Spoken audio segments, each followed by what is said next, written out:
is the world's most trusted betting platform and your number one source for online betting in 2025. Whether you're a seasoned fan or a first-time bettor, BetOnline is your ultimate game day companion with the largest selection of odds on everything from NBA and college basketball to NHL and UFC. BetOnline continues to be your number one sports betting source for every three-pointer to hat trick. BetOnline has you covered with odds, stats, and more for every game, every play, and every win. BetOnline, the game starts here.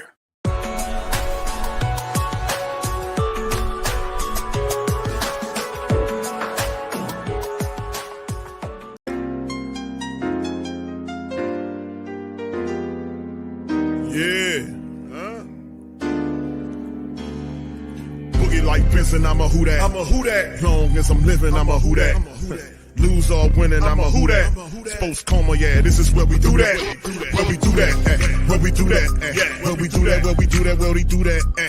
Boogie like Vincent, I'm a who that. I'm a who that. Sports Coma, this is where we do that. Where we do that. Welcome, welcome, welcome. Somebody please better help. Running this thing like elf. I thank God every day I'm not a felt. Go to YouTube live with Big Q and the guys. If you ain't ride or die, the bandwagon get flipped. Been marching in, that was way for the ring. I was yelling out your shame for the championship. Bucking on town, duck down. Falcons, pluck, get shut down. Panthers ain't much touchdown. The vision really belong to us now. So much hate on the Saints, you could probably tell. Ever since Bounty Gate hit the NFL, when things seem fishy and you probably smell the crooked referees on Roger Goodell. Yeah, running like this and I'm a who that. Every day I'm living, I'm a who that. Lose or winning, I'm a who that. It's the Sports Coma, this is where we do that. Where we do that, where we do that, where we do that, where we do that, where we do that. Boogie like this and I'm a who that. It's the Sports Coma, this is where we do that. You're listening to the Sports Coma with Big Q and the guys on the PRO Media Network.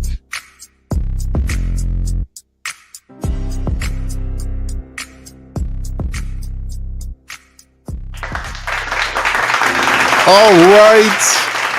Who that to the mighty Who Dat Nation. Welcome, welcome, welcome. You're now rocking with the Sports Coma with Big Q and the guys, where we have intense, entertaining, educating, and enlightening sport talk from your favorite sports fam. Shout out to the fam. Appreciate y'all being in the live. Much love to you guys. Much love, much love. It's hump day. We up in this thing, Coma representing. We up in this thing. So shout out to the fam, man. We up in this thing. Big ups. It's a whole lot now. It's that guy day. It's reaction to whatever he said. I didn't listen to the press conference, fam. You know, I purposefully did not listen to the press conference or the press or whatever you want to call it, so I can listen to whatever Slick Mick has to say about what's going on with the team. So what you guys are going to get from my reaction is basically is fresh, because I purposely didn't listen to this guy. I've been listening to him for years. So, I mean, I will see what he has to say this time around, but we'll react to that momentarily. Let's hop right into some news to the fam right now. Saints picking up wide receiver Chris Olave's fifth-year option. There you go for him, and declines offensive tackle Trevor Penning's option, which is what we kind of knew that was going to happen. Now, this was something that Loomis talked about. They're exercising Chris Olave's fifth-year option, but will not pick up Penning's option. This is shout out to Nick Underhill with the scoop. This will make Penning an unrestricted free agent in 2026, which then would give you, that doesn't necessarily mean that he goes. Now, what could happen is that the Saints could then work out a restructure that is more fitting to their likings, because we've seen this before when the Saints did decline the option of a guy and then end up turning around and working out an extension with the guy and paying him the money. But the kind of money that Penning with a guy, it's no reason why they would turn it down, right? And it also opens up options for the Saints too. You know, just showing it straight up. He's going into year 4. First couple of years of his development was severely stalled. He got his first full year of action. We got to see what's happening this year with Trevor Penning. So he has to move and shake pretty fast, because with a new administration, and these guys are going to come in and look at it like we talked about, billing those lines. You know, so we'll see what they do. So anyway, Olave 24, first team All Big Ten in 2020 and 21, second team AP All American in 20 as a senior. And then the Saints traded up and used the number 11th overall pick on him back in 2022's draft. He's earning the final year of a $19.2 million contract that includes over $11 million. He'll make $15.49 million under the 5th-year option for 2026. And that'll be more of incentive for the Saints to work on getting a deal done and kind of getting Chris Olave to stick around for multiple years. He's shown enough. I think you need to pair him with a bigger wide receiver. In 2024, he appeared in 8 games for the Saints, caught 32 passes, 400 yards, and one score. Penning, 25, was the 19th overall pick back in 2022 out of Northern Iowa.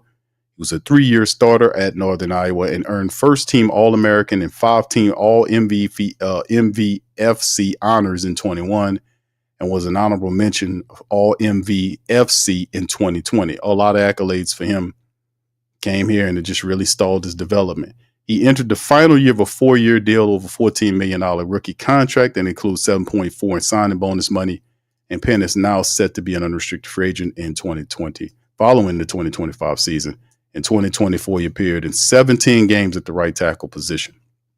So Penning will have to show the new administration that he is worth the second contract so he can move forward. But like I said, this could be a situation where there are a lot of really good offensive linemen that'll be available in the draft throughout the first 3 to 4 rounds. You can get really good value on some of these guys that'll be available.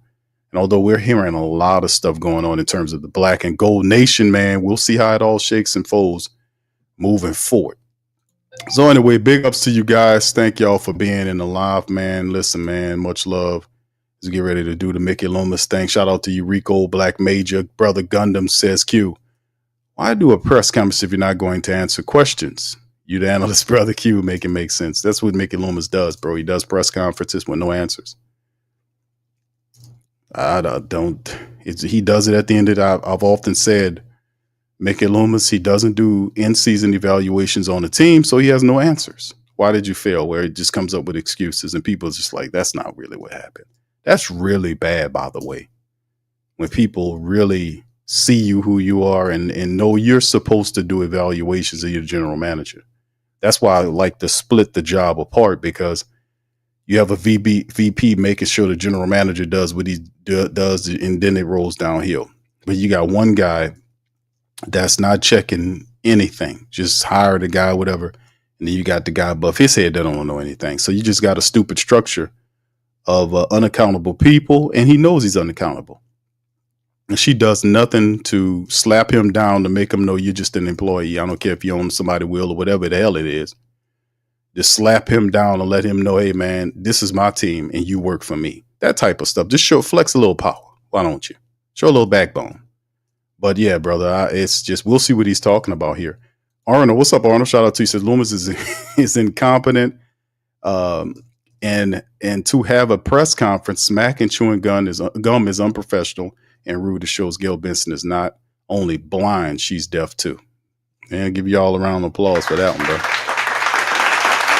That's not just me that sees it. V Griffin, shout out to you, man. Brother Byron, OG Jerry, Bev. What's up, Beverly? Shout out to you, Pelicans Nola. Good to see y'all in the chat. What's up, Michael? Shout out to Michael Taylor as well. Big ups. Brother Gregory, how you doing, sir? Happy hump day to you as well. Young City 9. AG was popping. Yeah, I got you, brother. Big Velly. What's happening, man? Kai, what's up, Kai the Great? Big ups to you, my brother.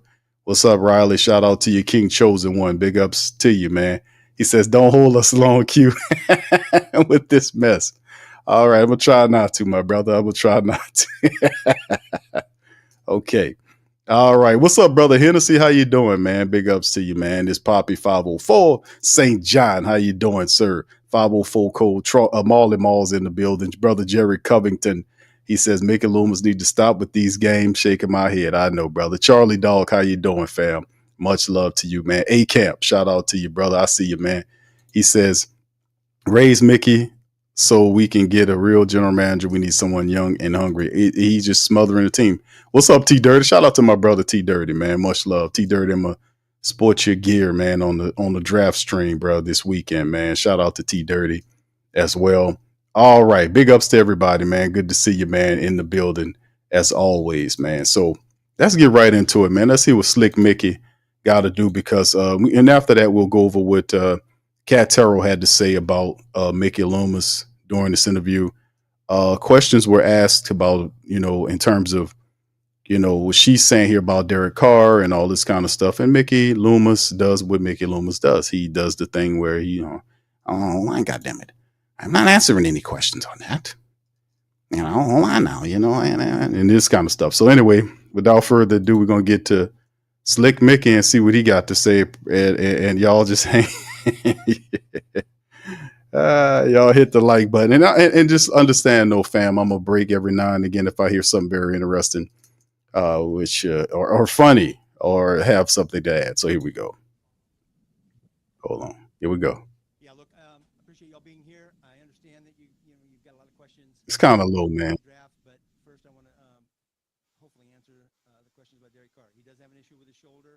We're hoping to get some resolution and clarity on that in the near future. And when we do, I'll report back to you. Otherwise, I don't have anything more to state about Derek, but I'm open to any pre-draft questions that you might have.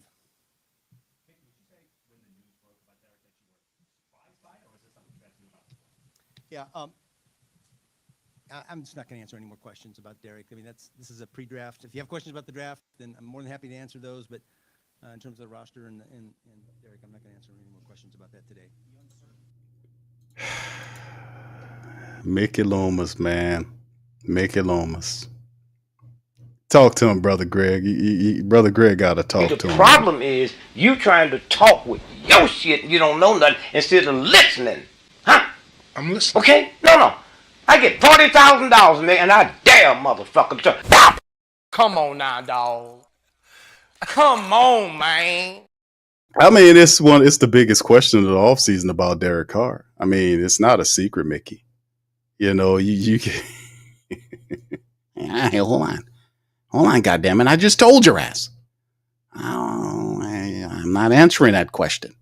Then I just tell you guys that. Hold on now. See, let me tell you something. Look at my jacket here. Look at my jacket. It's stylish with this shirt. Ask me about that. But listen, man, the bottom line is you look at Mickey Loomis, the Derek Carr situation. We didn't create that situation. The Saints hid that situation. Derek Carr released it to put pressure on the Saints because he wants out of here. He wants to be gone. So, and I'm cool. I'm totally fine with Derek Carr leaving. I've told y'all before. I'm not for one-way relationships. If once somebody wants to go, you don't hold on to them. You let them go. Let him go because he ain't really doing nothing for us anyway. 14-13, $150 million. That's not a good deal. But instead of doing the right thing, he wants to save face. That's not good leadership there, Mickey. I just told your ass, goddammit. Didn't I just see? That's what I'm talking about here. You guys just don't listen. Hold on now, Didn't I just tell you not to do that? Oh, hold on. Oh, good grief. You guys, you don't listen here. Hold on. What the hell, man? What's wrong with you guys? Hold on.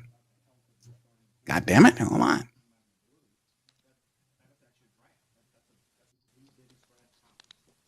Yeah, again, I'm not going to answer any questions about Derek at this time.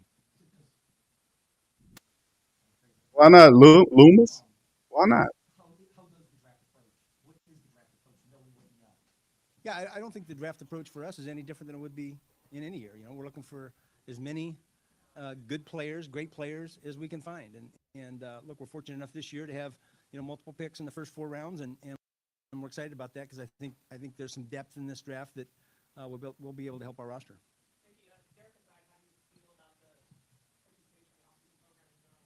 Yeah, I feel really good about it and excited about the staff, the new staff, excited about some of the things that we're doing that are different. And I feel like from the player standpoint, I just feel a level of excitement and enthusiasm that the players you don't talk to? Look at my jacket. Yeah, again, this is a pre-draft press conference. I'm not going to answer any questions like that. We got a lot of time between now and the season. And can I ask just a general procedural question? All right, so let me get this straight. Is there ever going to be a Derek Carr press conference with Mickey Loomis answer questions about what's going on with Derek Carr, the starting quarterback of the team, who's currently obviously holding out for whatever reason he's not happy? He's holding out. He says he's hurt. Questions surround whether he's hurt or not. A lot of people believe it's a ploy. It's the biggest question that's hovering over the team. But all of a sudden, hold on now. Hold on, guys. This is a pre-draft. See, read it here, down here. You see it right there down the line. You guys could read your media. Look right there. It's pre-draft.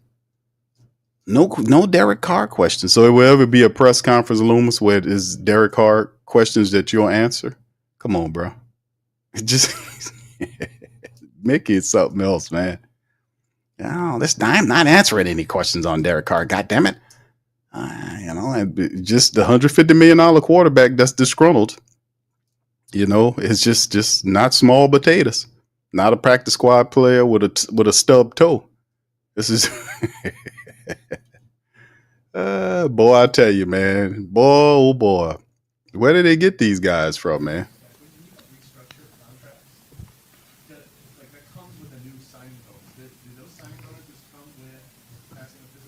Yeah. Yeah, it depends. They don't have to necessarily come with restructures. Can come in all sorts of forms. So, yeah. Now, see, that was a great question. You can't hear the questions that well because whoever's running the sound over there at New Orleans, it sucks. I mean, this is a multi-billion-dollar franchise, and the sound like you on public access television, don't it? They got ridiculous amounts of air within it, like they frying that, like behind that Oshina health banner, they got 7 skillets frying eggs behind there. That's what it sounds like. The fries are just going. Just the sound going. It's public access. It's public access ass sound. This is a multi-billion-dollar operation over here. Can we get and it was the same way yesterday with the Joe Dumars press conference, wasn't it? The sound was low. You can't hear what they saying. You got to take one of them old things from back in the day and stick it in your ear. One of them old school hearing devices, just to hear what they got to say. But what he asked them about the restructure coming with a physical. And I believe that was Mike Triplett that said that. He asked them about, Mike Triplett knows. Because I talked about this, we covered this, and he was trying to work around, and Loomis heard what he said and just kind of, this restructure's coming, all kind of stuff. Some of them do, but whatever. So, I mean, the bottom line was, if Carr was hurt and you knew he was hurt, how did he pass the physical to get to the restructure? That's the question I was asking. Because we know we covered it because we talked about how could the Saints get from under Derek Carr's contract, right? To get to the money on the other side that he just got, he had to pass a physical to do it. How did he pass the physical if he was hurt? And they're saying that it's a injury that occurred during the season. So how did he pass the physical if he was hurt? How did that work? He don't want to talk about it.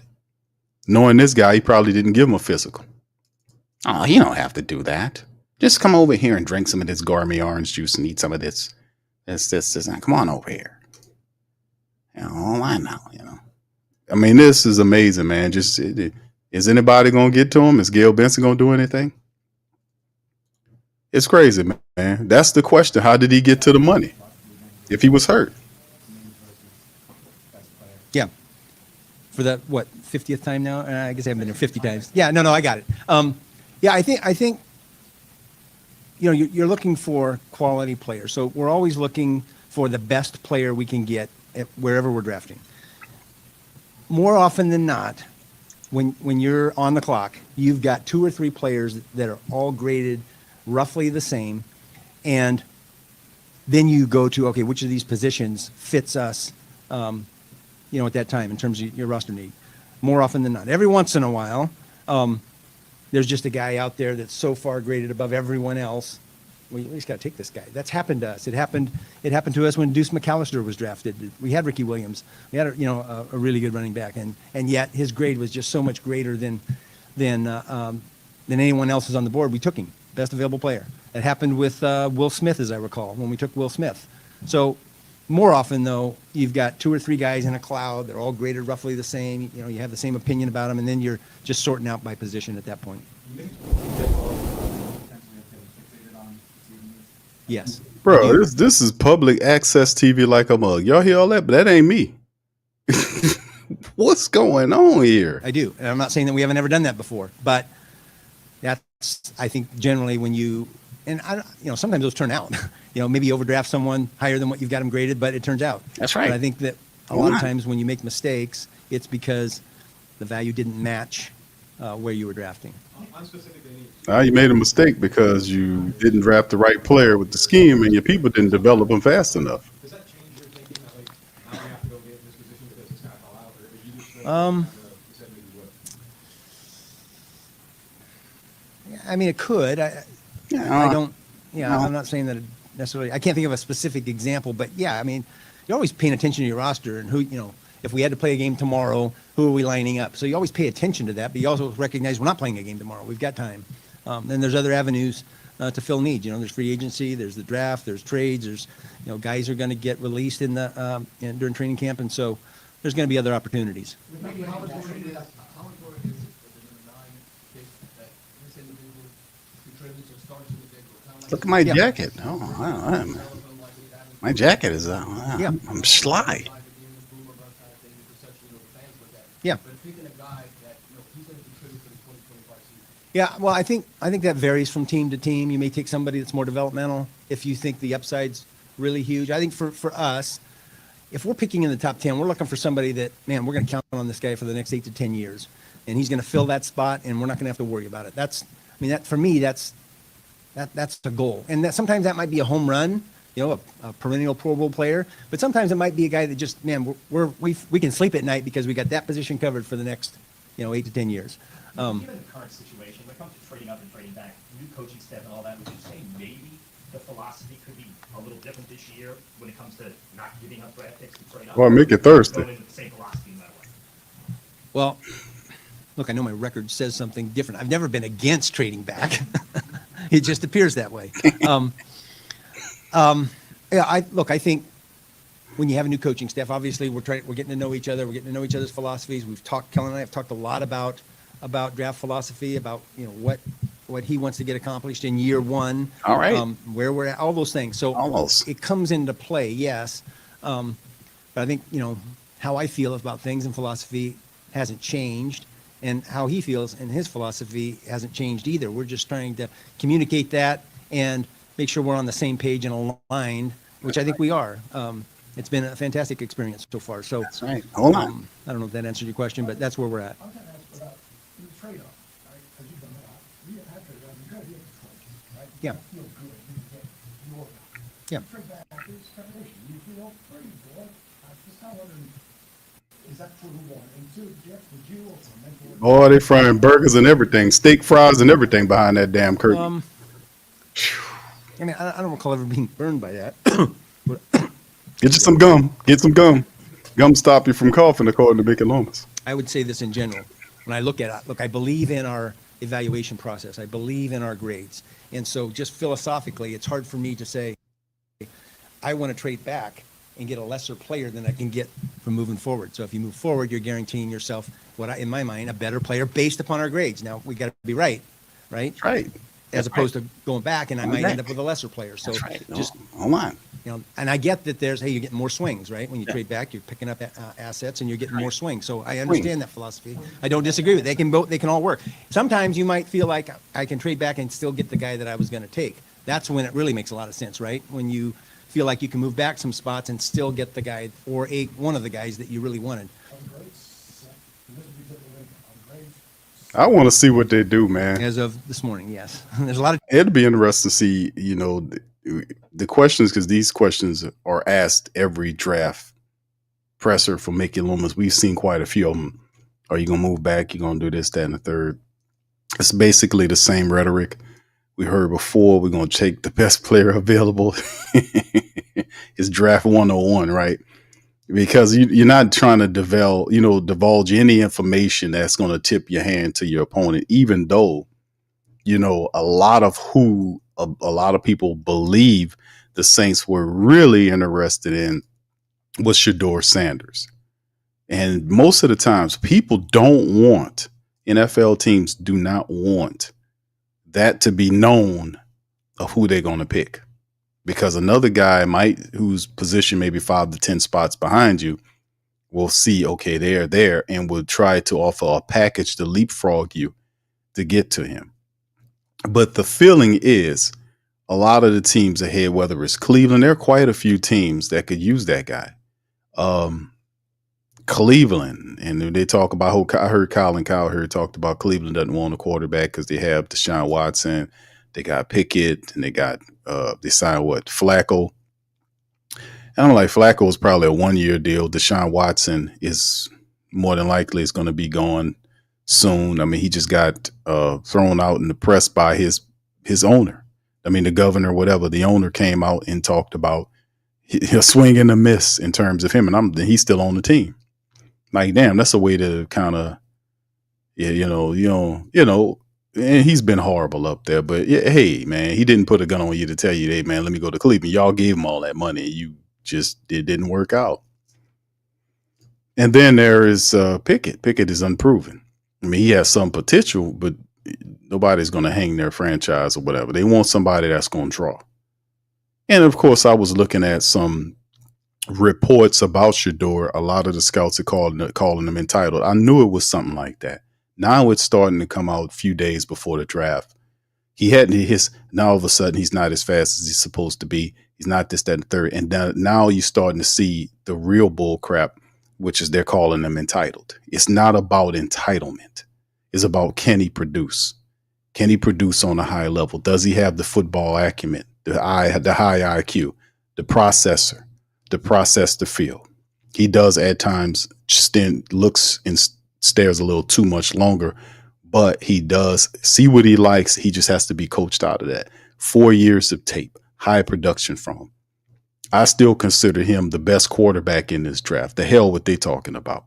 But the rest of these guys, now it's all about entitlement. I read a report they were talking about that, labeling them as entitled. I'm like, what the hell that got to do with anything?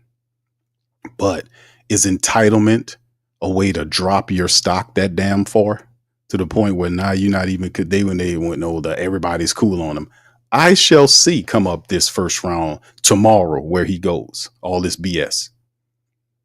And if they saying that, if the Browns don't get him, if the Jets don't get him, he's going to be there at 9. We're going to see what the Saints do, because do not pull a Lamar Jackson, or should I say a Davenport, which is the dumbest move in the history of New Orleans. And they've had quite a few of them, in which they basically had an opportunity to draft the Lamar Jackson and chose Marcus Stinking Davenport from UTSA. And I think he signed with somebody on a 1-year deal, but an unmitigated bust.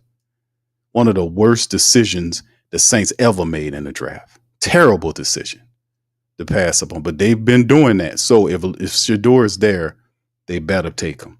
And you put him and Spencer in the competition for each other for that damn job. And then you move Derek Carr out of here. That's what you do. And then you go from there.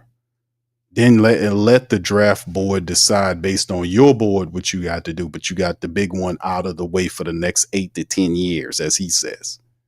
Let's go back to Slick Mickey with the tweaking. And look, it's not like there's some dramatic change, but there's a lot of, this guy's ahead of this guy's back, grades are all in the same area. Which guy do we really prefer over the other guy? And that's when, position may come into play. Mickey doing a lot of hand gestures today. How much impact do you think Coach Daly? What kind of player would you like? I got a new haircut. Oh. A lot. My jacket. And look, the structure of our defense is changing. And so there's been a lot of conversations about that, really since the day they walked into the building, including not just some gum, Mickey, and Jeff, and Michael Parrington, but with all of our scouting staff and all the people that are involved in personnel, because we have to, in order to do a good job of evaluating for our team, we have to understand what they're asking our players to do, and so it is different. The types of guys and what they're asking you to do is different. Well, would that be a situation like with Zach Bond here, outstanding with special teams, and you really get opportunity, you put him in the right place, and then he goes to the Eagles. Yeah. He's up to like Yeah. Mickey, That's from a painful. roster standpoint, do you feel like this roster, your roster now, could use more help, more depth help, Yeah. more across the board help Sure. than maybe in some previous years? Yeah, sure. I mean, I think every GM in our league, including Philadelphia, who just won the Super Bowl, they all feel like, we got to help our roster. We got to get better here. We all feel that way. I mean, do you feel differently No, Mickey. about your roster this year maybe than you did Yeah. years ago? Don't broad stroke it, bro. I don't know. I'd have to really put a lot of time and thought into that. I mean, Why every not? year I feel like, man, we got to get better in this area. We got to get better in that area. I mean, the areas are different, from year to year, but I'm always feeling like, we haven't got enough. We haven't got enough. No, you don't. Yeah. No, you don't, man. Mickey Loomis is not active in the on season, fam. He's not. This is the same guy that says that I'm overly patient.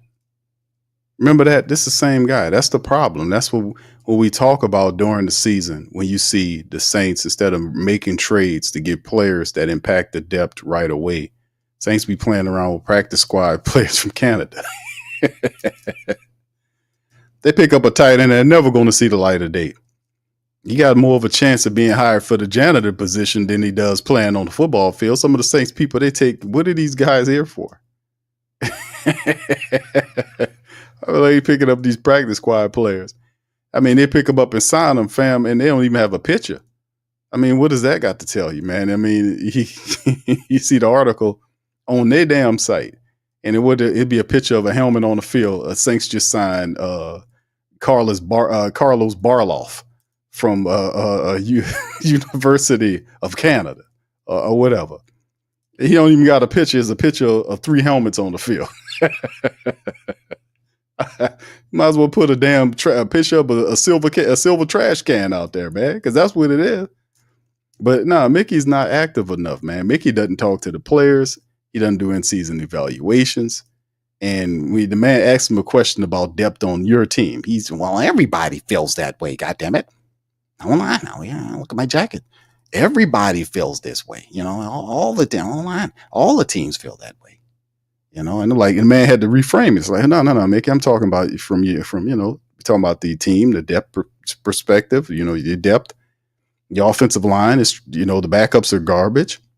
Yeah, Ali Udo and Shane LePew and all these other guys running around here, they're gone now. So you have to do a better job of adding solid depth. When guys get hurt on the offensive line, we have a quality lineman we could put in his place and keep this thing turning and twisting. And he's saying, yeah, we ain't doing that. I'm always looking at. No, you're not. You don't do that. No, you don't. Because that's one of my major criticisms about Mickey Loomis. He's not active enough during the end season in trades and otherwise, man. Talk about us mining the history. So Yeah. when you first got here, you were with Randy. Yep. You all signed Jeff Blake, you traded for Aaron Brooks, and then when Sean got here, you got Drew Brees, and then when Dennis took over, you chased Sean Watson, and then you got Derek Yeah. Carr. Is there any type of Yeah. urgency to get Kellen? Yeah, absolutely. Yeah, absolutely. There's always urgency about. I mean, it's just not that. I mean, you're citing that position, but there's urgency about that at every position. I want to make sure we're getting players that the coaches want, that believe they can win with, regardless of whether they're here or not. We're always looking to provide them with the resources they need to be successful. Got to get it. Yeah, the resources to be successful. Based on, I know you said you still may have a couple more tweaks to, when it comes to the draft grades and all that good stuff. What position groups have really kind of stuck out to you based on draft grades heading into, this weekend? Well, I can't talk about that. Check out in terms of what? Just like, at what positions you think this draft is like the deepest? Yeah. I don't know if I want to say that. Yeah. You can't say nothing. I feel like that there's more defensive linemen than most years. That we have great, and look, we got the same numbers, right, every year. But in terms of top 2 or 3 rounds, I feel like, and I don't know this guy, I haven't counted, but I feel like there's more defensive linemen than most years, and I feel like there's fewer corners, for example, than most years. But I haven't really quantified that. I don't see that. It's hard for me to answer that question. I just did, but It's about the same, bro. I'm not that confident in the answer. What can you say about Oh my God! Did you hear this? Yeah, I mean, Nah, I think Mick. there's guys that are good quarterbacks, really good quarterbacks, and That's about the same, Mickey. I don't know if the quantity is the same as some other years, but that goes up and down, you know. And look, one thing about that position, I think that you fall in love with somebody, and you know, I think each of our teams sometimes that's a different guy. When you come back like 15 with Barry Grayson and just going forward, just Yeah. what is your guys' philosophy in Yeah. terms of like urgency and resource spending on just finding that young quarterback prospect and maybe getting really building? Is it something that you haven't aligned where you wanted it to in that respect? Or like, how do you guys look at that? Just- Yeah, well, I think, look, one thing is different when, you know, in the middle of, that's the middle of the Drew Brees era, right? So there wasn't a lot of urgency about that, but you're always wanting you always want to take swings and develop, you know, the position. That's good business. There wasn't no urgency. I think the thing that you have to really resist is overdrafting and taking someone that way sooner, because that's opportunity cost, right? If we take somebody way sooner than maybe we should have, we're taking a swing. If it doesn't work out, we missed out on whatever player who ended up being the Pro Bowl, or, you know, whatever it is. So it's hard to resist, though. It's, you know, it's hard to do that sometimes. What about the positions where there's like higher positional value and scarcity comes Yeah. to play? Not that it's even harder not to take a swing and maybe reach. Yeah, I think that you know, what we perceive as high position value affects how we grade them, for example, and certainly affects whether we take somebody, particularly when you have them all graded in the same area, right? Even if you're strong at that position. Has taking quarterbacks and back-to-back drafts changed the way you look at the position or what you look for? How it's going to look at the last 2 years before anything you are going to quarterback? Yeah, I don't think that's changed anything. I mean, we like both those guys as prospects, and we like them. So I think that's, again, I think all teams are in the business of quarterbacks. It's the most important position we have, and Mickey talked about urgency in the Drew Brees era, and that's the thing that we talked about ad nauseum, especially when Drew Brees got toward the back of his career, about getting a young quarterback here to guide the team to the next 10 years. If the Saints had done it, because they had an opportunity to land up several really good quarterbacks. I just mentioned Lamar Jackson. Could you imagine the Saints if they drafted Lamar Jackson and he would have been after Drew Brees? Drew leaves and Lamar Jackson is there. We wouldn't have, if that was the case, we wouldn't have seen the last couple of years of Drew Brees at the quarterback position because he was getting hurt. If we'd have got hurt, Lamar Jackson would have been phased in, and then Drew pretty much would have been, that would have been the end of his era, because Lamar would have gotten there and then it was over with. Things would have changed a bit too, because the Taysom Hill thing wouldn't have looked quite the same, right? Because Taysom was a guy that was brought in to kind of be the designated deep ball thrower, because Drew's arm had shrunk to like 10 yards, maybe 12-yard throws. So, and then Taysom was supposed to be the designated deep ball thrower. But all that would have definitely looked different, including the fact that Sean Payton would still be the coach of the team. And Sean Payton's not going nowhere if Lamar Jackson was here, and no doubt about it. The Saints would look totally different. There wouldn't be the kind of dysfunction that we've seen over the last 3 years here. It would have been totally different looking. But that just goes to show you how decisions at the quarterback level and important levels of the team really impact. Like the last 3-year drafts has not been hitting on much. You know what I'm saying? It really, because, you have each year you building on something, and we've seen the Saints draft very poorly.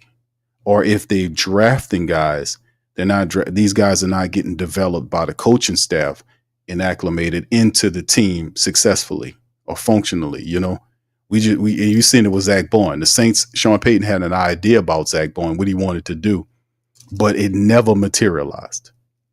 Then he goes to Philly, different system. They know how to utilize him. Bam. The guy doing this gets a major component in what they were doing to win that championship. And like, where the hell was this guy? He'd been here the whole time.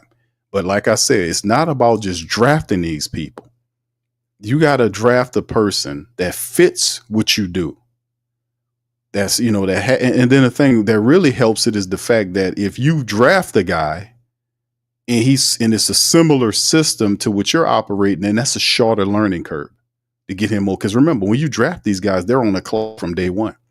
You got this guy under contract for 5 years or 4 years. And you have to see what you can get. Now look at Trevor Penning. The Saints took him 3 years ago? No, 4 years. It's going into his 4th year. And he just got through playing the first full season last year. And now they decline his option. Like I said, they could re-up with Trevor Penning at a cheaper rate. But the point is, you need to when you get a first round draft pick player, he needs to get in there, get reps right away. Like, that's the thing about first, second, and third round picks. Whoever you're taking there, they better be a starter. You're not taking first rounders for depth. Like we took a couple years ago, we took Isaiah Foskey from Notre Dame, who was Notre Dame's all-time sack master. He come in here, the dude can't even get off the bench.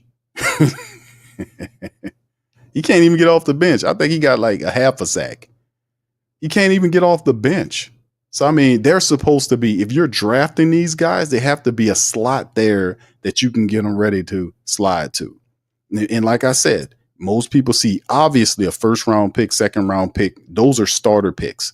And even in most deeper drafts, you see a third round pick as a starter pick. So, I mean, as a team, when you're doing that, whoever you taking there has to be a person that has an immediate impact on the position, not somebody you're going to shelf or stash unless you got a situation set up like you Green Bay, like you have an established all-pro quarterback who's headed for a Hall of Fame career, and you draft the quarterback to sit behind him for 3 years. Like when they had Brett Favre, they drafted Aaron Rodgers. Aaron Rodgers sat behind Brett Favre for like 3 years, I think it was, or 4 years. Y'all correct me in the chat, before he got on. And then they did the same thing with Jordan Love. And then that's something that works well because the quarterback has a couple of years where he's situated behind the starter and he's learning it. And then he gets ready and he jumps right in as opposed to from day one. So we had an opportunity to do that with an established guy like Drew, but there was no urgency, as you heard Mickey Loomis talk about. Like I said, drafting people are important, but the other part is getting the right guys here and getting them acclimated and using them in a successful way. So if you have an identity of your offense or what you're going to do, make sure you draft the correct player that can have an immediate impact. We need to get these guys in there as soon as we can. The higher picks, that is. And the rest of those guys need to be developed as well. Maybe not as starters, but potential starters or solid depth pieces. Let's get back to old Slick Mick.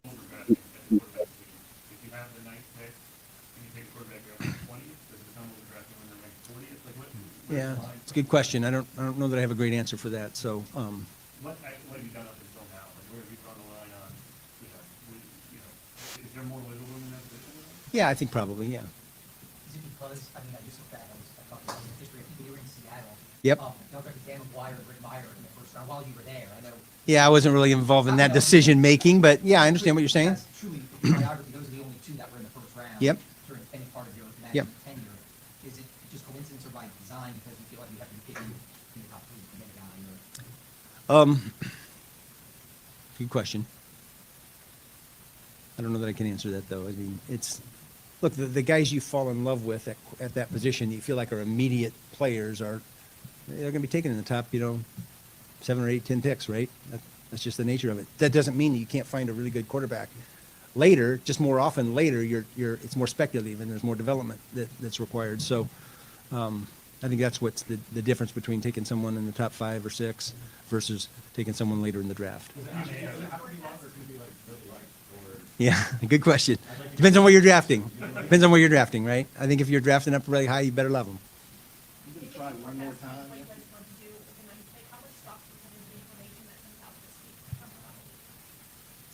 Like from the media, none. I don't want to say 0 because we see it, but yeah. I'm gonna try one more time, because this is technically a follow-up to your opening statement. You said you. Do you want me to say that I'm not going to answer that right now, or do you want me to wait after your The question? option is up to you. Okay. You said you hope to have clarity on the Carr situation soon. Is that clarity as to his prognosis, or is that clarity on how this happened or how this is discovered? Yeah, I'm gonna say the same thing here. This is for a pre-draft press conference. It's not for those questions. Is it going to be a press conference where you answer all Derek Carr's questions? Never going to happen. Yeah.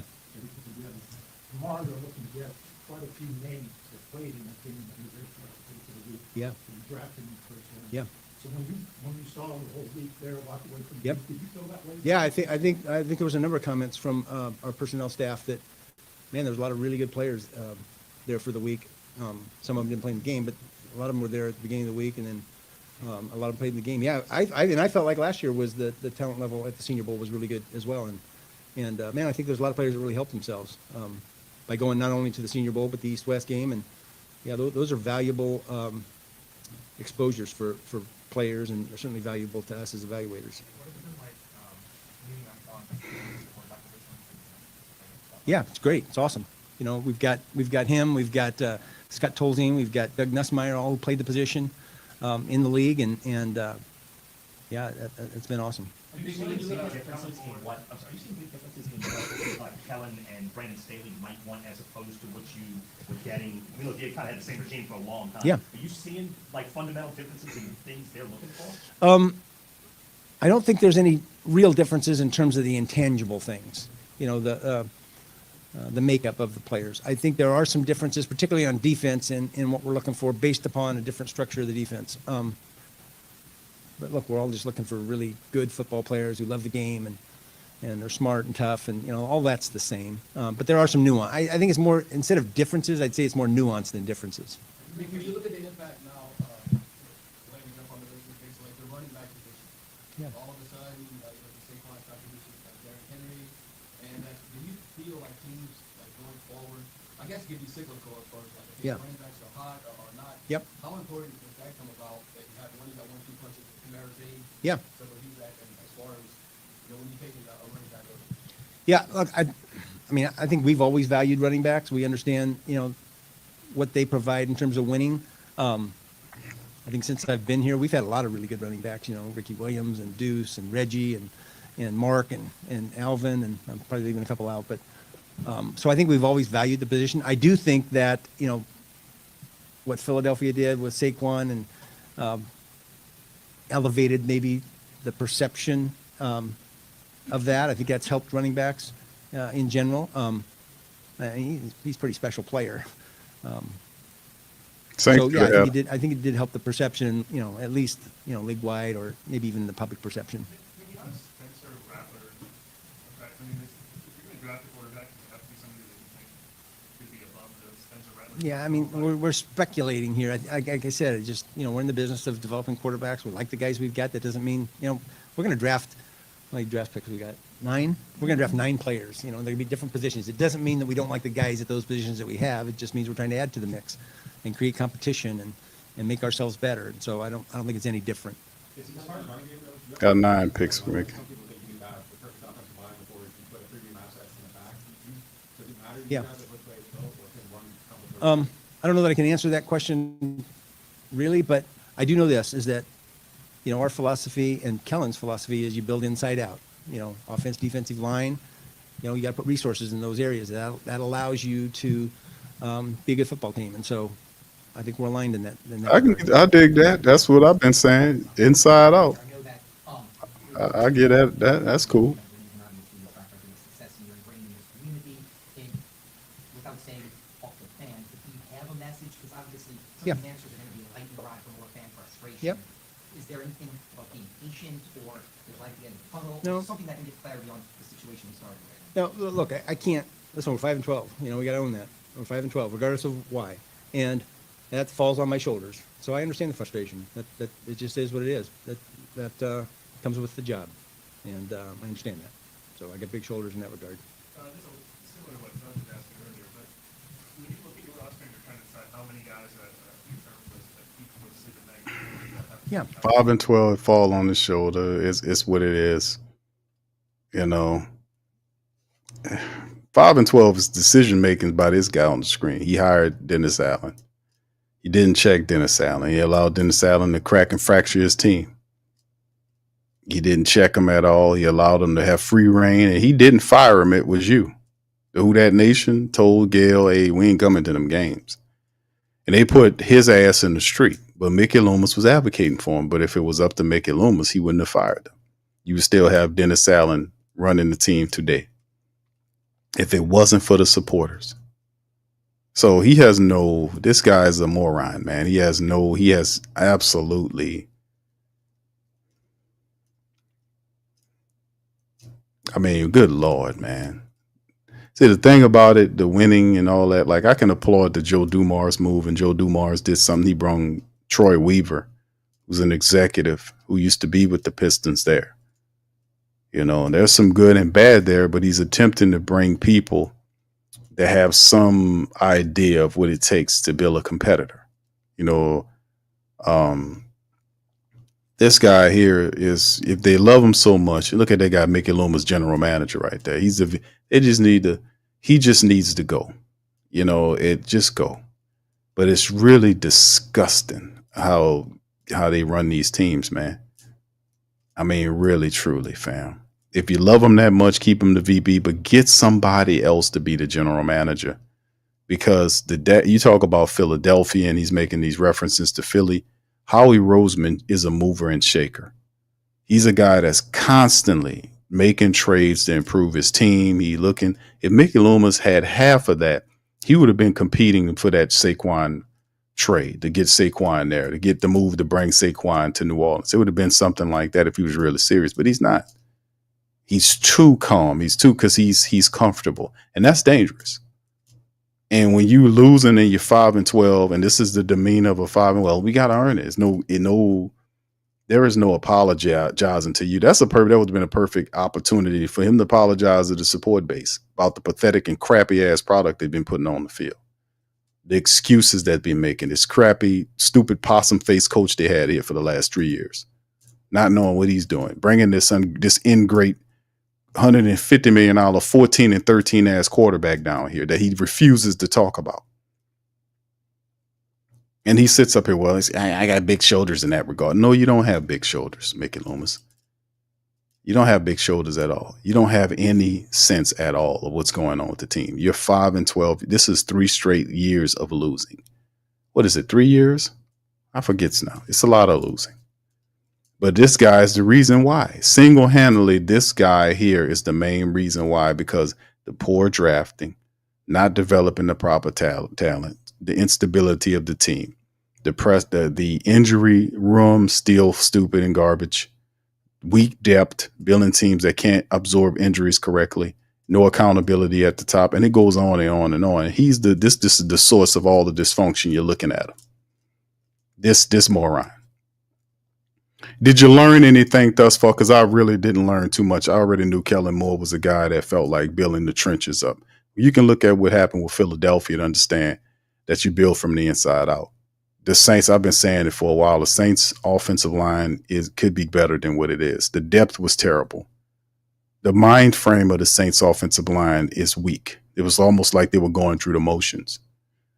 The Saints defensive line now can't stop the run. So obviously you won't build trenches inside. But it's like the same. You got a good offensive lineman, you got a good defensive lineman that you can use to build, but the quality position, the diva position at the top, you need a quarterback to win. And like I said, the NFC South teams have a quarterback. They've made a decision on it. Not saying Spencer can be the guy. But if you got a top 10 guy there, man, you got to take him and work around the rest. But this is the source. Let's everyone get through this, man. I'm not really learning too much from this guy at all.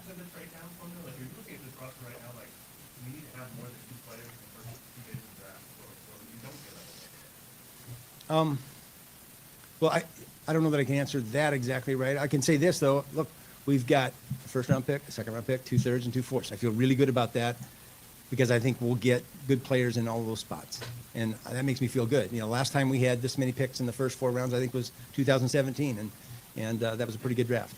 I hope we have the same issue, with 4 years later, we're trying to keep these guys and we can't keep them all. I hope that's the issue, that they're all good players and then it becomes difficult to keep them all. Mickey, would you say that the starting quarterback is upcoming something on the team right now that can be addressed in free agency or the draft? Yeah, I mean, I'm not going to answer that question because that'll just lead to a bunch of speculation, whichever way I answer it. Okay, 2 or 3 more. What do you think is you mentioned, traditional need off the Braves and whatnot. In your opinion, what do you think is the biggest positional need for this team entering the draft with so much draft capital? Yeah, I'm not going to answer that because I get the question, and there is an answer to it, but I'm not going to answer it because I don't want to give away which direction we might be leaning.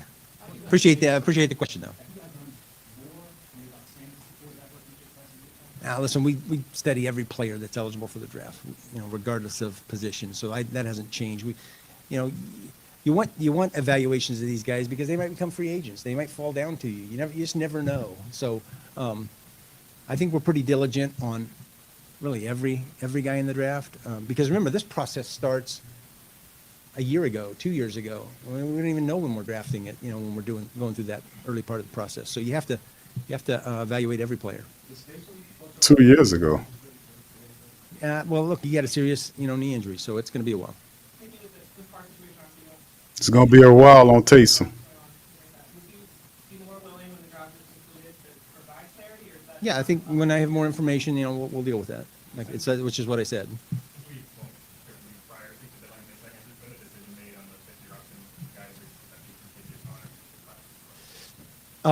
Actually, I'll give you that. Here's the carrot. Where's Matt?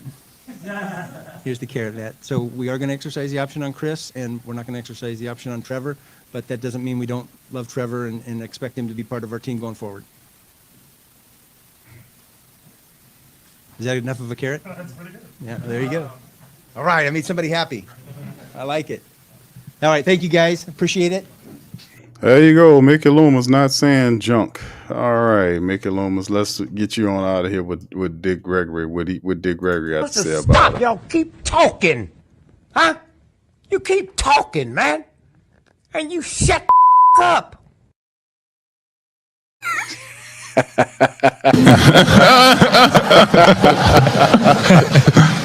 Oh man, I didn't learn a damn thing from Mickey Loomis.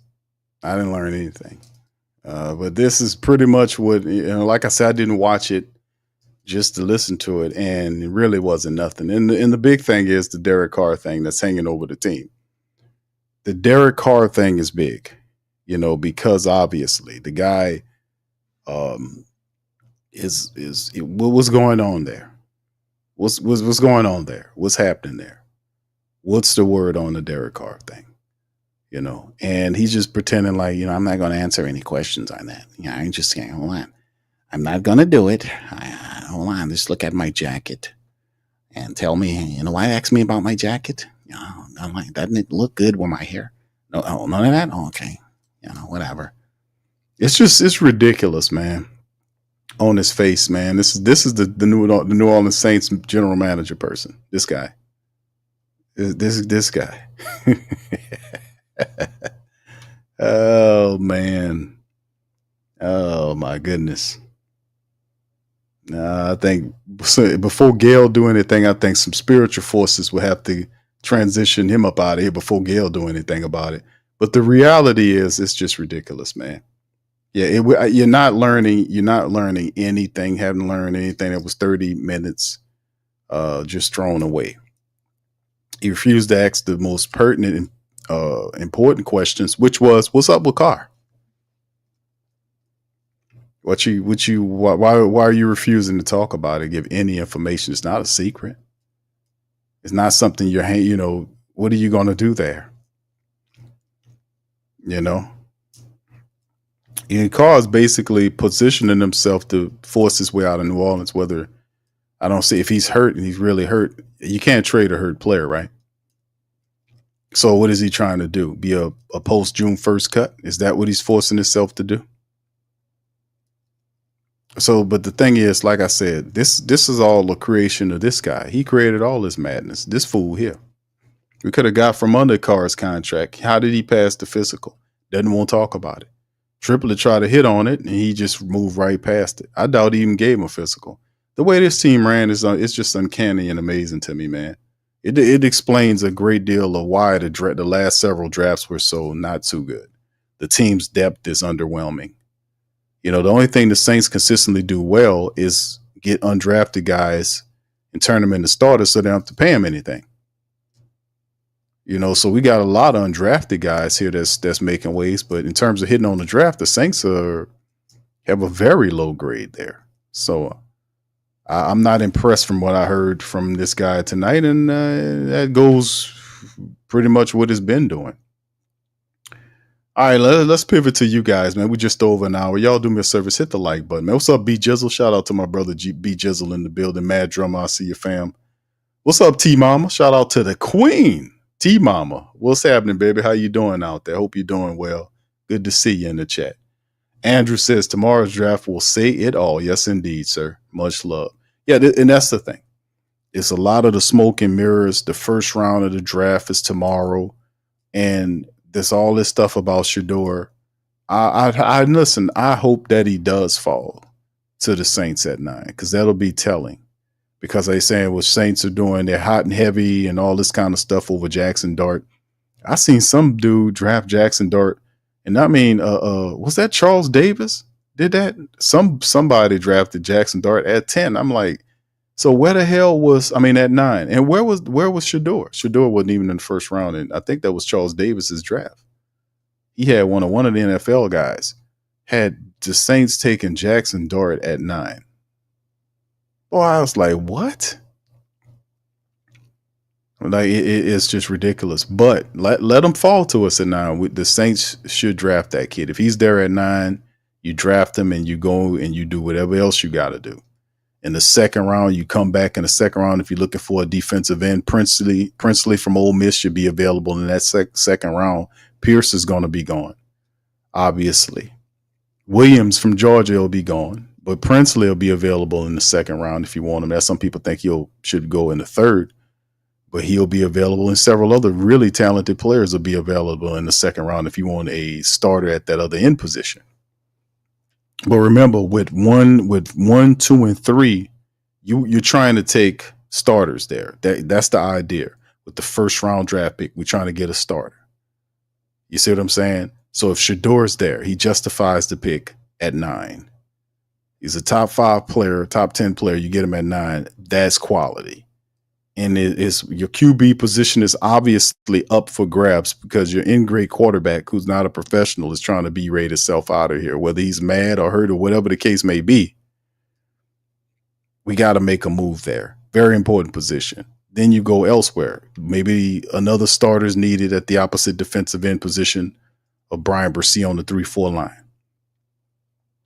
Maybe a cornerback. You can use another starting cornerback to go there.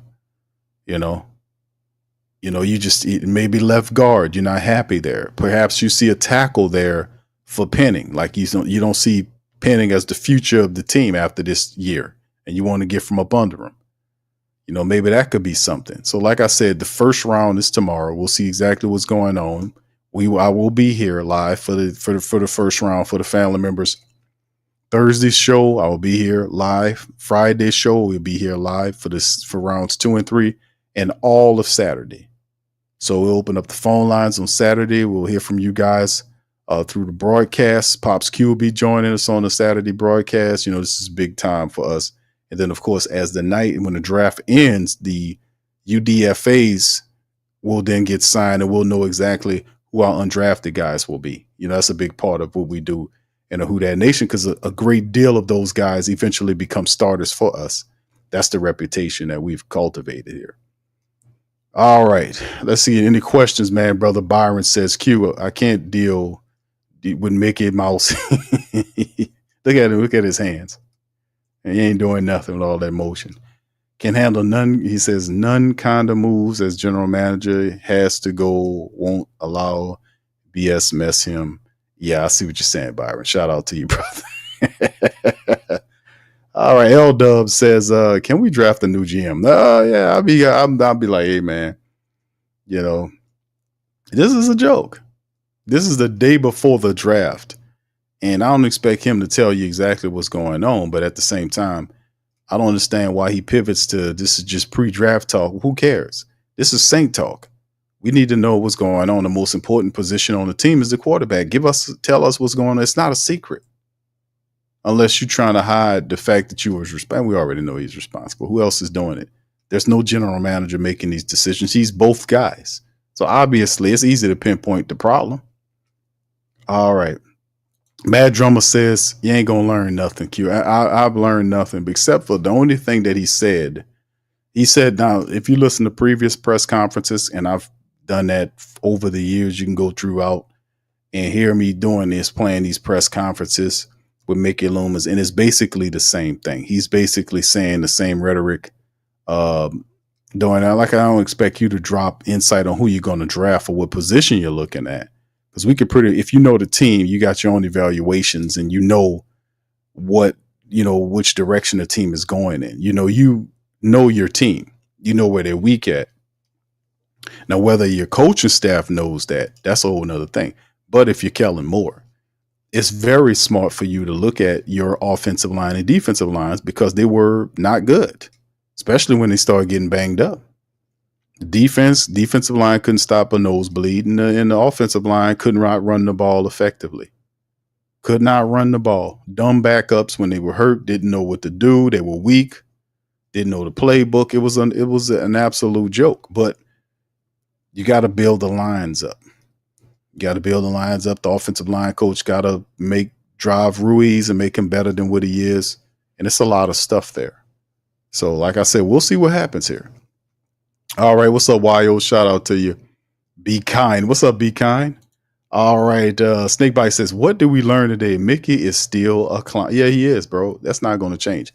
I really didn't like the part of this comical situation when the reporter mentioned the fact that the support base was upset about the losing. It's not just one season of losing we're upset with. Don't forget, they had these talented players who are better. You had Tyrann Mathieu, Demario Davis, Cam Jordan. A couple years ago, Cam Jordan was actually pretty productive. He got 5 or 6 sacks over the last 2 years, but prior to that, he was actually had some respectable sack totals before he fell off the cliff. But the thing is, the Saints over the last 3 years, they squandered the window of these guys. Taysom Hill was still very good. You had other guys on the team. Alvin Kamara's timeline over the last 3, they squandered all of that. They squandered it. Completely wasted the time with this dumb coach, and he takes no responsibility for that. That's why people don't like Mickey Loomis. Nobody don't hear no clown up here talking fool. He don't even admit to the mistake that Dennis Allen was. He's still a good coach, is what he says. Mondal says, why do I have this feeling that Mickey has reversed course on Carr and bending the knee? That's why all of a sudden they're off drafting the QB in the first. You still got to get a quarterback. I mean, every year the Saints, whether they get one in the first round, bro, they're going to take a quarterback. That's just the MO of the Saints. Now, the thing is, now all of a sudden it's about lines and all this, and we don't know exactly what's going on, bro. All I know is they pivoted to Jackson Dart, and I like Jackson Dart. I just don't see him as a first-round quarterback. But they pivoted to him maybe as a smokescreen to get away from Shedeur Sanders to make him think they don't love Shedeur. But I think a lot of craziness is going on here. And we'll see how crazy the Saints are in the rest of the NFL. They're stupid enough to let Shedeur Sanders slide, bro. But thank you for that, Mont. Shout out to you, brother. All right. Yeah, we don't know, man. We're going to definitely know what time it is. What's up, Bobbin? Bobbin with the Johnson says, how is he going to give us updates on Taysom but say this is a pre-draft product? Mickey's is crazy. He's really crazy. Inevitable. Says Gail fired this dude and hired Ozzie Newsome. It's Ozzie Newsome is old as dust. I'll take a mummified version of Ozzie Newsome than Mickey Loomis any day. Straight up. All right. All right, T-Mama said she was getting a mire. Okay, that's good, Queen. That's good. Good to hear that. All right. Okay, thank you. Backwoods, shout out to you. All right, who else we got there? Much love, man. Yeah, this is we need to figure it out, man. It's crazy. Yeah, it's whatever the head scratching emoji is, that's what you put up when you listen to Mickey Loomis. But now I listen to this, fam, and listen, let's see what y'all, we got the poll question going on, fam. Y'all put it in the chat. Let me know how y'all feel. Now, we done already had over 100 some odd people that voted in the poll. What grade would you give Mickey Loomis for today's presser? What grade would you give him? Would you give him an A, a B, a C, or a D? 70% of the pollers gave him a D or lower in the poll. 20% was a C, 7 was an A, and 4% was a B. 60, and now it goes 69% now. 69% of the people in the poll in the chat gave Mickey Loomis a D or lower, and I totally understand that. I really do. It's just nah. This guy's the leader of your team. This guy doesn't change. You gotta snatch the team from up under this guy. And Gail Benson, I don't know what's going on with that. All right, thank y'all. He's putting the F in the chat. Yeah, the grade is incomplete. I got you, man. Yeah. All right. So anyway, fam, listen, man. This is let me see if I can pivot to it. But yeah, the biggest thing is he talked about Derek Carr. We're gonna have to see what's going on.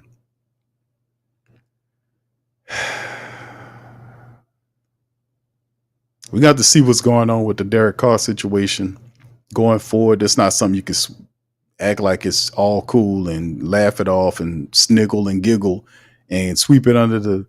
No, it's that Derek Carr situation has to be resolved by all costs. It's a black eye to the team. Derek Carr, I just really don't think you want. Derek Carr doesn't want to be here, and I get it. Let the man go. But we have to definitely find a quarterback, and we'll see what they got going on, man, because they can go in any direction. But tomorrow, family, the next 3 days, we finally get this over with, man. All this guessing games and all this smoke screen stuff, it gets to a point where it just gets on my nerves. I know it did too. All right, Jay Hunt says, I never was in Ted McMillan, and we need Genty or Sanders if they fall to us. I don't know if Genty gets to you, Jay Hunt. I don't know if Genty gets to you, brother. Ted McMillan, a lot of people predicting him to slide. I mean, he might not be in the top 10 no more, but I don't know how far he goes, but that depends, bro. Maybe some people forgot about it. But him saying that, and I don't think he slid further than what Shador have, and they call Shador entitled. That's what some of the people come out with. I'm like, I knew it was hating on Deion Sanders. Yeah, I knew it was hating. It was going to eventually show itself that his children and all this kind of stuff, it was just hating. It's hating on Deion Sanders because there's nothing that you can say wrong about that man. There's nothing you can say about him. You can't say he's a daddy boy riding off of Deion's name. He made a name for himself. You can't say he a criminal because he ain't doing nothing. You can't say he's stupid because he's smart, he's confident, and he's humble. You can't say that his stats was worse than this other kid out here when he was basically leading the charge the entire damn year. You can't say none. You can't say that he's not tough because he stood in the pocket, stared down the gun, took shots and hits in front of that line there at Colorado. You can't say, all this type of, he's not as fast as he's supposed to be. His arm ain't as strong as it's supposed to be, but don't talk about how intelligent the kid is, how fast he processes something, how he has the big game gene, the leadership ability, none of that. But he's entitled now. And that's what I knew it was some sneaky shit like that. I knew it. JT says, Q, I said this before, Sean Payton will trade Mickey and give him a 7-round pick for our 3 rounds. Remember, he's a dummy. Yeah, Mickey Loomis is out of his mind, man. Look at him. Look how crazy that he looked. He looked disheveled. Harris says the lowest grade you can give him is a po' boy and tell him peace. There you go. Thank you, brother. All right. Quavadia says, don't be surprised if you see an offensive tackle at 9, especially if Will Campbell is still in there. Hey, bro, listen. Even though I want Shador Sanders to be drafted to be the quarterback if he's there, but positions I'm cool with the Saints drafting is anything along the line. If you get Will Campbell or if Armand Membo is there or Kevin Banks Jr., a lot of people saying he could be, if you can get a first round top 15 style player there, a top 10 style player there at 9, an impact player, a starter, can't be mad at that. It might not have been a pick that I wanted, but they're addressing a position of need, which is the line. They have to build up the line. The line is incredibly weak, and they really didn't do too much in free agency anyway early on to address it. Will Campbell and what's the other guy name? Dylan Rudance, who's on a 1-year deal from Tennessee. So, I mean, yeah, if you get Will Campbell there, Trevor Penning is basically a done data. That's pretty much it. Yeah, so yeah, Quavadia saying according to Nick, he's saying they're high on alignment. We'll see, bro. We shall see, man. We'll see. Yeah, they definitely, yeah, T-Mama.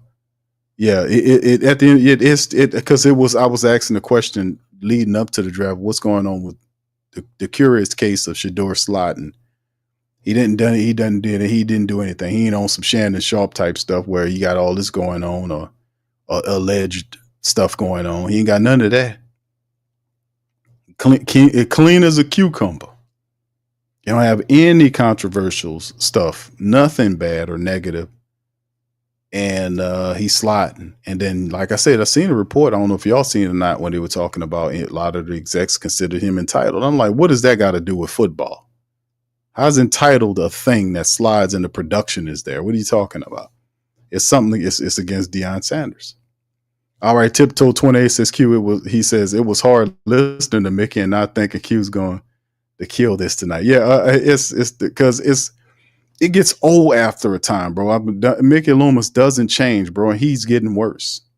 What's up, Cartel? Shout out to you, bro. Nate Frost. Apparently, Williams has the highest odds to be taken by the Saints at 9. Shaking my head. That doesn't sound like a top 10 worthy pick. And listen, Michael Williams is good. I like him from Georgia. I just think that Pierce from Tennessee is better at that 3-4. I would love to see Pierce from Tennessee there.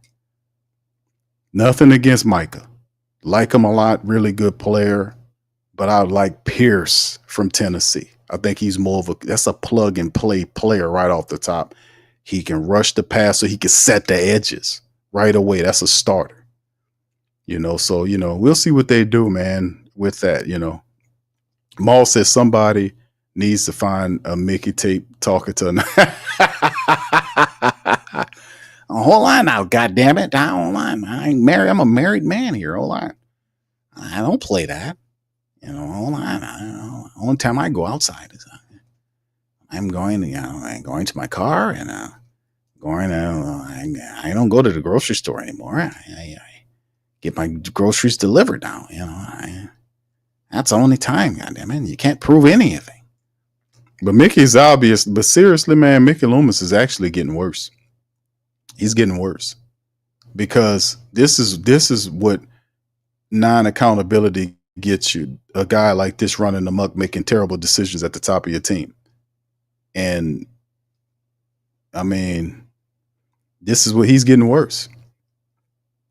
He's getting worse. He believes everything he's doing, and even though it's just sad, man. It's like it's the same thing over again, but getting worse for Mickey. He's not improving.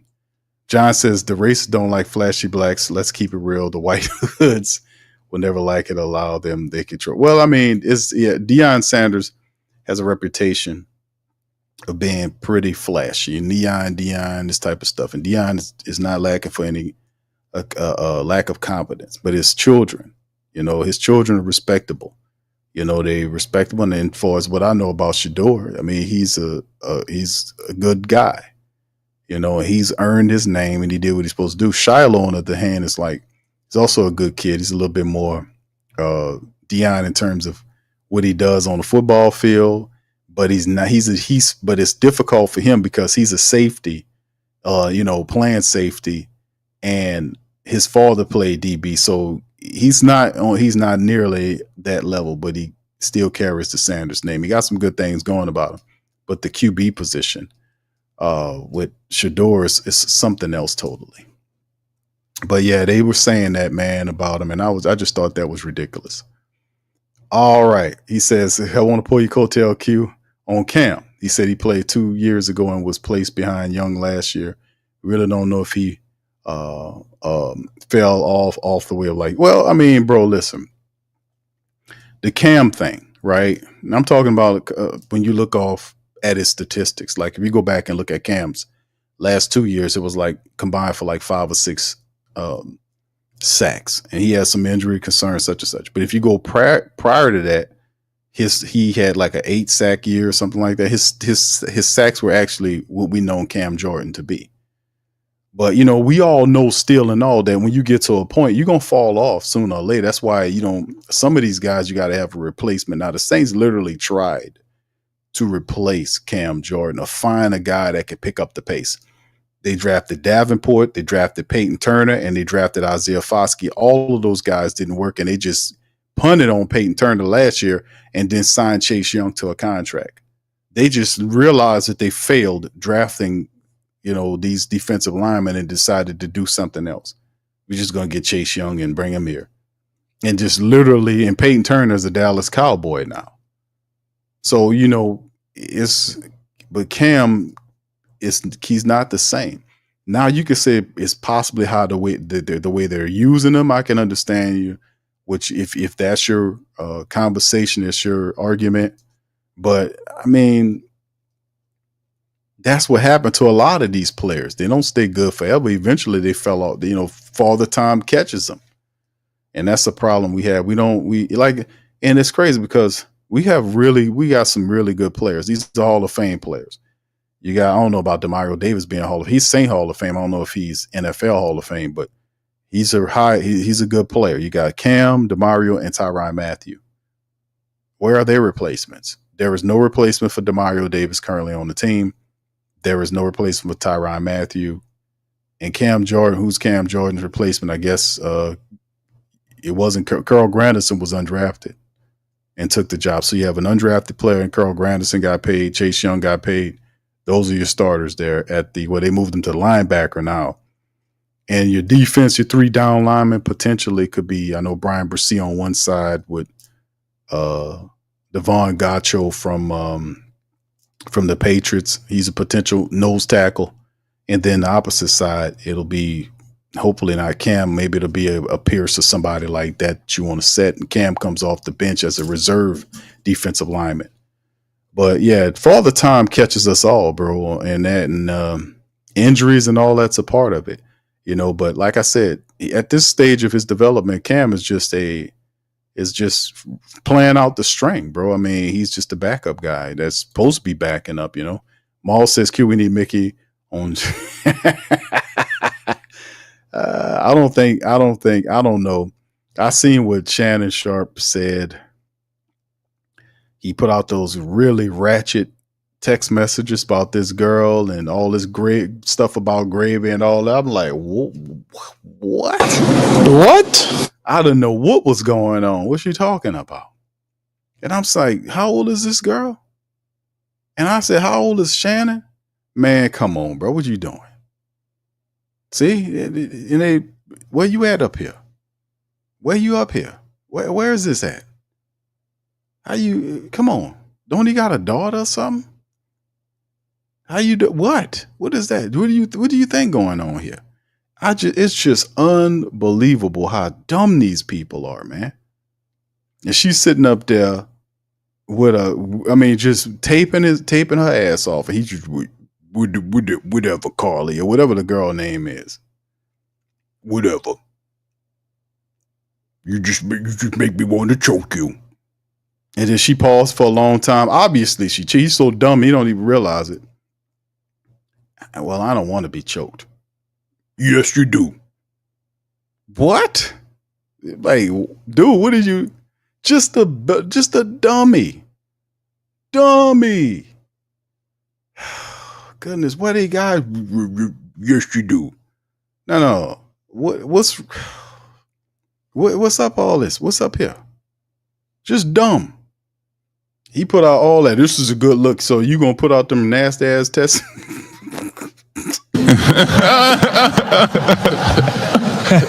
Oh my goodness! He put out them nasty ass text messages. I'm like, brother, is this supposed to help your case? Yes, yes, Big Q. I'm establishing the fact that she's a freak. Oh well, listen, man. Hold on here. What? I mean, oh Lord, goodness gracious, man, these people don't have it. And Stephen A. Smith, he put out a thing. He ain't riding for nobody. He trying to get Shannon out of there. They must know Shannon might be the guy they choose over him in time. So he's a turncoat and a backstabber anyway. He sees him as competition. He might be his platform a little too big. I might have to see if I can separate. Maybe I could play in between. That's how they do it. That's why it's hell waiting on Stephen A. and all these old clowns up there. For the life of me, I don't still know how Phil Yates got a job when they was cutting all them people off. I'm like, what the hell does Phil Yates do? How's he continue to stick around? How's he still sticking around? Everybody getting cut off. They went through all those cuts and all these really good people, but he's still there. What you doing, bro? I can guess what you're doing, but it's these people are incredibly wicked people, man. Incredibly wicked people. Incredibly wicked. You don't do that, man. Nate says, do you think we see Kellen more impact on these early picks, or we still see Jeff and Mickey type picks this year? I think it's Jeff Ireland more so than Mickey Loomis. Mickey Loomis didn't even know how many draft picks we had. How many picks do we have? It's 13 of them, Mickey. Oh, it's 13. Okay, we got 13 picks. No, it's not, Mickey. No, it's not. He didn't even know. He didn't even know. I think it's more of Ireland doing the scouting, and Mickey Loomis listens to Jeff Ireland, and he makes one. Now, Jeff Ireland is getting a bad rep because of some of the players the Saints are taking. But the reality is the players are actually good players. It's the other half of the equation that needs to be factored in, fam. You see what I'm saying? Like, if you draft these players, you got to have a position for them and people that have a vision for them to get them acclimated. And even if, like, you have a quarterback that does this or a running back that does this, you're supposed to know how to at least use what they do really well and work them into your offense until it, and kind of fold them into it. If it's a running back that's really good at catching the ball out the backfield, or it's a certain skill set or something that they used to do where they came from, you could try to utilize that in the pro game in your offense or your defense, depending on what they do well, and kind of then build that confidence and that know-how within the system. And we don't always do that well with the draft pick guys. Like Foskey he didn't develop like what he's supposed to because he didn't see the field. There was no way for him to see the field. He was buried on the depth chart behind guys. How was he supposed to get better? You don't working in practice is one thing, but you don't really see the incline until you get on the field and you get involved in the speed of the game and you get used to playing against NFL competition on the field. That's when you see yourself grow as a player. And not just saying special teams, but he's a second round pick. That means he's supposed to be starting in some capacity. The Trevor Penning thing was another thing. He's underdeveloped. Because he hasn't, it was his first year last year. He's going into year 4, and the Saints just turned down his 5th-year option, obviously for good money sense. But his development was warped because of the lack of playing time. And you can see, if you look at his college accolades, that he was a hell of an offensive lineman in college. He had all these accolades. He come to the pros, the game changed. His confidence was impacted on how the Saints utilized him. Remember, they did that thing with Ryan Ramczyk before you really knew how bad Ryan's injuries were, they would not move Ryan Ramczyk from the right side. And they were paying him all that money to stay situated at the right side. And I kept saying, why are they doing that?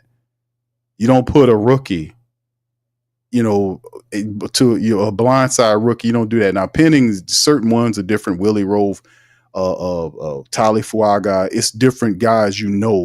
They have that temperament. I knew off top Trevor Penning wasn't that guy to be a blindside tackle, to guard your scary ass quarterback, or whoever you put back there. So in the end, you just can't do that.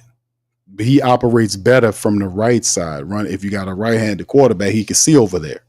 But the blindside guy, nah, it's not him. You put your money guy over there, and they didn't want to move Penning, and that kind of hurt him. Because Penning ultimately have to retire due to leg issues or whatever it is. And then you have Penning, who had a stalled development. So, I mean, you got to have a place for these guys to get there. So I think it's more Jeff, and then Loomis pulls the trigger on the move. Darwin says, I think Cam's and defense overall suffers from lack of run-stopping defensive tackle ever since we got rid of Malcolm Brown. Our run-hanging game has suffered. I can agree, Butcher. Malcolm Brown, not just Malcolm Brown, but, we had also David Onyemata and Shai Tuttle did a pretty decent job. But you're right. The Saints started using this tweener thing with the 4-3 units. They started when we could just interchange them, and they just got too cute. No, you still need a nose tackle, a defensive nose tackle. You still need that guy. You still need that big, massive guy that draws a double team every time it takes two guys to block that big guy. And then you have the ends they fire off, and somebody going to draw a double team while somebody frees up for the single. And that's how it got to go. So three defensive linemen have to occupy 5 offensive linemen, keep them busy for the linebackers to roam around in 3-4 look well. But that could be a possibility. We shall see this year, right? Or he has a daughter, T Mama. How old is that man's daughter? How old is she? Older than this woman that he got through on that? Whatever, Gabriel. What's the lady name? Gabby, something like that. The woman straight up taping him. Did y'all hear that? I mean, she's sitting there with him on the phone. Obviously, it's a recorder there. It's probably your boy doing it. The ambulance chasing ass dude out of Texas. I'm like, how they ain't yanked this guy's license already? You know, he bringing up all of this stuff, and then they scare the athletes or whoever they are, entertainers, these things, so they don't go thing. And then when you force the person to go to court, they say, "Oh, we ain't going to court." How they ain't yanked that man license doing these little sneak games? He played with Jay-Z. Jay-Z gave him his issue. He gave him his issue. He held that big press conference, did all that stuff, and ain't nothing became of that. At some point, if it's found out that the other person did this wrongly, they need to be sued into oblivion. Because that'll stop a lot of this. If it's real, go and report it right away. Why wasn't none of this reported? You know, and then I'm seeing that she was going back for more. So how you doing this? And then all of a sudden this type of thing. What's going on here? So like I said, man, we'll see more of it. But man, what he said is a shakedown. What is the 70s? Young people saying it's a what? It's a shakedown. Club shake, it's a shakedown. Nah. Whatever. Tragic. What's up, brother? He said his oldest daughter he got more than one daughter? I thought he had I thought green outfit. I thought something was shaking. Something was wrong over here. Hold on now. Hold on. Green outfit. I thought something was going on over there. Hold on. He got children? Hold on. English say he looked like a dry, hard loser with, yeah. Well, Loomis. Yeah, it looked like Loomis is falling on a hard time, bro. He at the casino, wait for his check to clear so he can gamble. All right. Yeah, this is crazy. Man, I seen that, man. It's crazy, man. She says, T-Mama says, Gabby was talking about what she do. Oh, my goodness. Yeah, I seen that. I was like, what? All that, I mean, they just nastiness just coming right on out. You know, and I was like, what is this?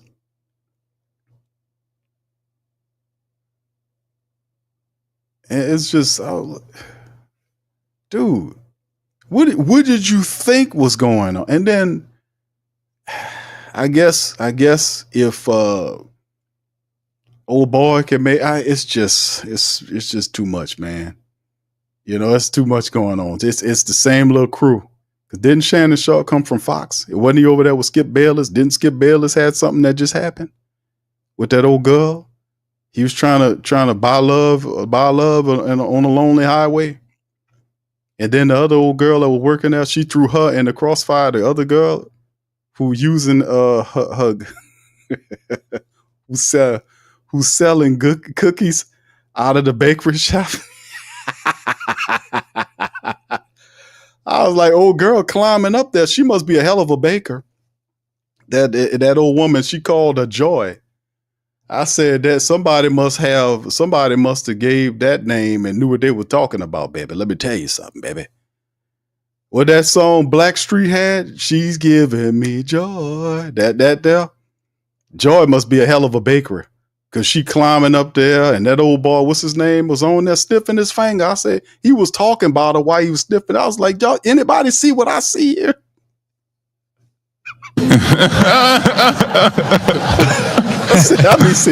I see too much. I be seeing it all. He sit up there talking about her, this Ocho, what's his name? I don't know the man name. Y'all know.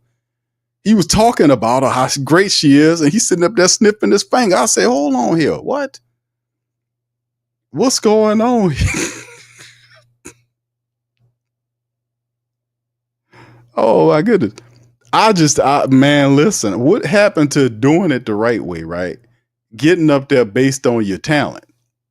What's all this cookie selling out here? What's going on? When did they start all these damn bakeries? I'm not aware of all this. Tiptoe said, yeah, Busby is a crock. He says, when he was accused of rape, I was expecting to hear he's been arrested, but when they said he's being sued for $50 million, I knew it was a scam. Yes, indeed. Yeah, Busby got a bad reputation. Somebody got it. I didn't know where all these bakeries been at, fam. All this cookies selling and all this. What's going on in the sports world, peoples? All right, anyway, let me get on out of here, man, on that. Yeah, that Shannon Sharp. Man. That what you doing, man? Boy, I tell you, man. These folks here, they out of their control. But anyway, man, listen, I'm about to get on up out of here, man. Listen, I appreciate y'all today. Y'all hit right now. I think that's the final in the poll right now, and that's the final right there. We had 100. Thanks to our voters that put it out there. The winner of today's poll question: what grade would you give Mickey Loomis? 72% of the Who Dat Nation gave him a D or lower on this press conference today. Not much to see here, but it's always good to talk to the Who Dat Nation and talk about, what's going on with the family members. Now, of tomorrow, fam, Thursday is round one. We're going to be live for the summation of it. We'll see who the Saints, whatever moves that they're making, if there's trades involved or whatever the case, we'll be here to cover it live. We'll be here Friday, and then we'll be here Saturday all day covering the black and gold draft. So with that being said, man, listen, I'm going to get out on that. Y'all do us a service and show our sponsorship some love. The links are in the chat. They're in the description section below. Show us some love. Check out the links, man. Help support the platform. Go to whothatdaily.com. Sign up for the news list as well to get all the latest from the platform, not just the Sports Coma, but also basketball, college football, all that other stuff, boxing, all that's going on at the whothatdaily.com. Please join up to get the latest. So with that being said, y'all have a really good rest of your day. I'll see you guys on Thursday, round number 1 of the Saints draft. Much love. Who Dat to you. Peace. Yeah. Boogie like Benson, I'm a Who Dat. I'm a Who Dat. Long as I'm living, I'm a Who Dat. Lose or winning, I'm a Who Dat. Sports Coma, yeah, this is where we do that.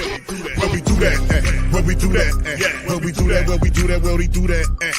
Boogie like Benson, I'm a Who Dat. I'm a Who Dat. Sports Coma, this is where we do that. Where we do that. Welcome. Somebody please better help. Running this thing like Elf. I thank God every day I'm not a felt. Go to YouTube live with Big Q and the guys. If you ain't ride or die, the bandwagon get flipped. Been marching in, that was way for the ring. I was yelling out your shame for the championship. Bucking on town, duck down. Falcons, pluck, get shut down. Panthers ain't much touchdown. The vision really belong to us now. So much hate on the Saints, you could probably tell. Ever since Bounty Gate hit the NFL, when things seem fishy and you probably smell the crooked referees on Roger Goodell. Yeah, probably like this and I'm a Who Dat. Every day I'm living, I'm a Who Dat. Lose or winning, I'm a Who Dat. It's the Sports Coma, this is where we do that. Where we do that, where we do that, where we do that, where we do that, where we do that. Boogie like this and I'm a Who Dat. It's the Sports Coma, this is where we do that. You're listening to the Sports Coma with Big Q and the guys on the PRO Media Network.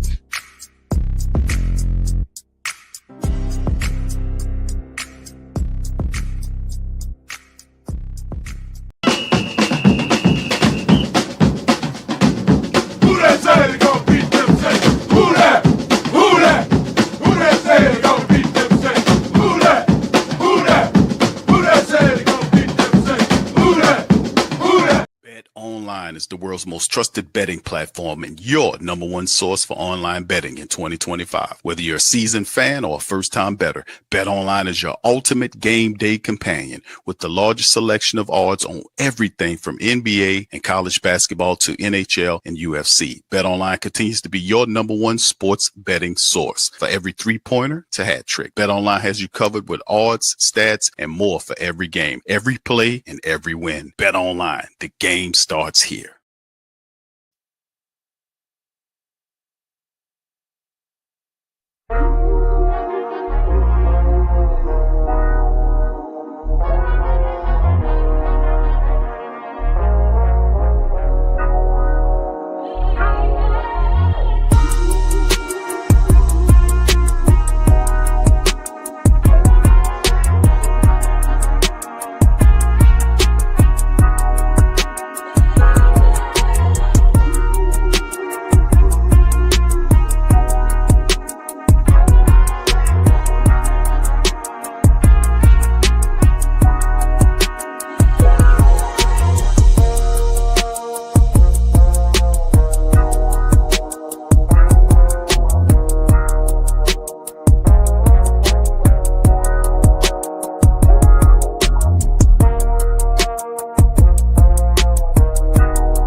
WhoThatDaily.com. That's right, the WhoThatDaily.com. Your one-stop shop for everything New Orleans Saints, New Orleans Pelicans, LSU Tigers, even the top flight boxing news. So if you're a Who Dat and you're looking for a place to stay up on your team, WhoThatDaily.com is your site. The WhoThatDaily.com for the sport Who Dat in all of us.